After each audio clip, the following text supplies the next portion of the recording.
nhớ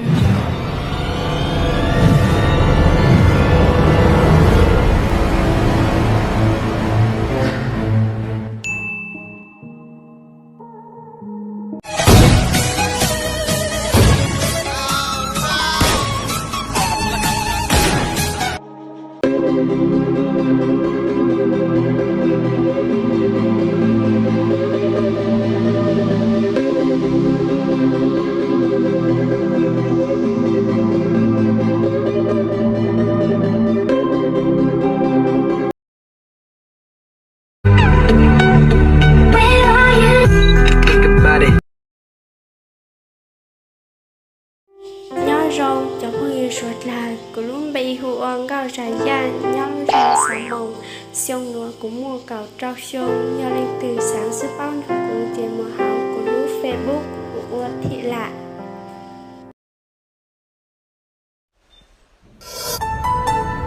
có bộ hiện trò cô hầu chết khẩu à đầu tiên có hầu chết khẩu khẩu lời xa một quả bự in sầu của đầu lưu xuyên nhẹ cô cô dùng lý ý chỉ nhẹ thâu khẩu cả hai có là trần sáng sáng cô hà cô là ô chỉ dầu chỉ要sáng chế đâu buồn lúa gì tao gì lưu hè cha yêu nhẹ thâu kia cũng lòng chia mù chỉ xa mua đã chỉ xa tua nhỏ chỉ là gọn sang cao mù thâu trông sang cao mù thâu trời thà lý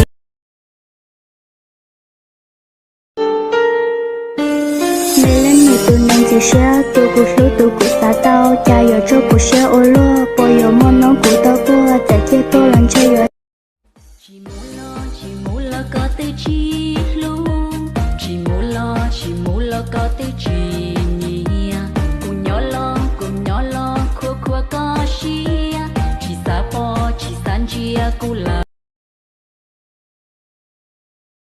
thơ con đâu cùng nhớ ý kia của cuối dòng thì học cầu xuống địa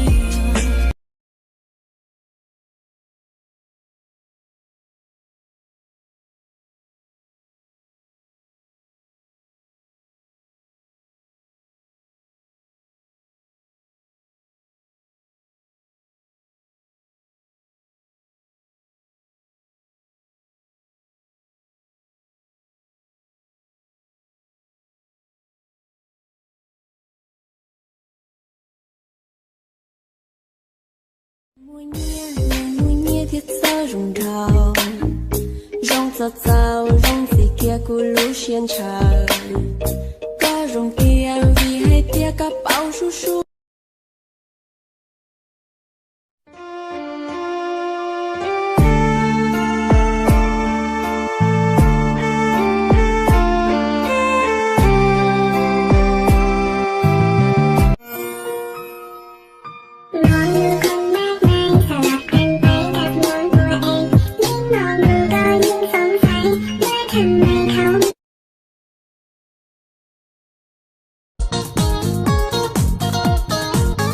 nhẹ có hăng lúc lỡ doan tre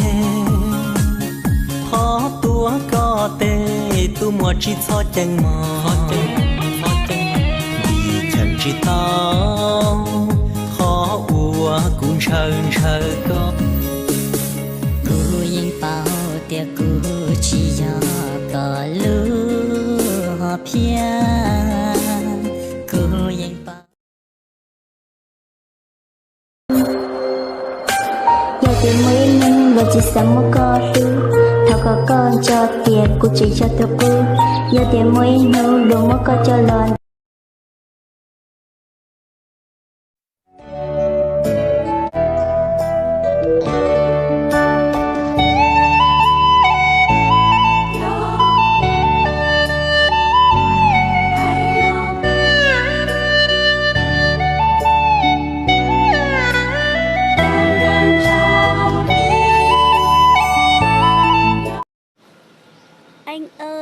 anh có muốn lấy cô gái dân tộc không? Oh no. Ở đây với bọn em anh chỉ cần trồng ngô và làm ruộng nữa.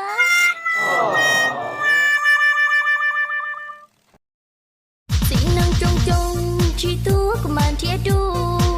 dĩ năng xe rong tu phê đi dài yang mu, ta chỉ rau no cúp là tu năng xiên đau, yuan thiết có tao tu năng của lu.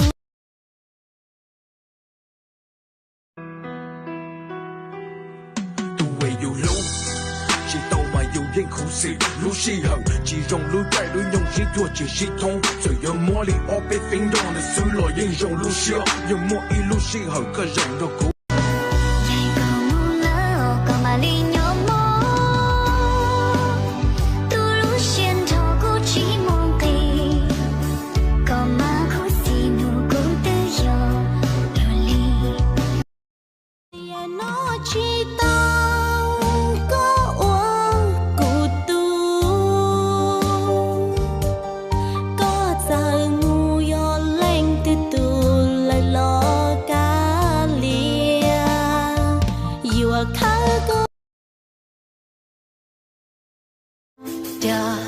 Feeling thua tố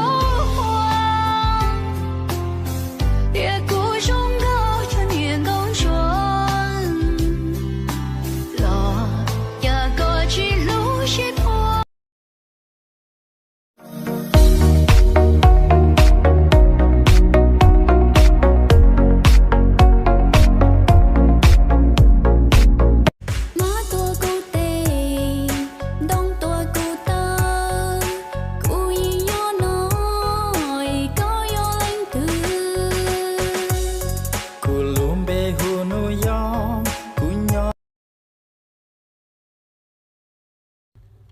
Ai sốt ai ho thì báo y tế, còn anh nào ế thì cứ báo em.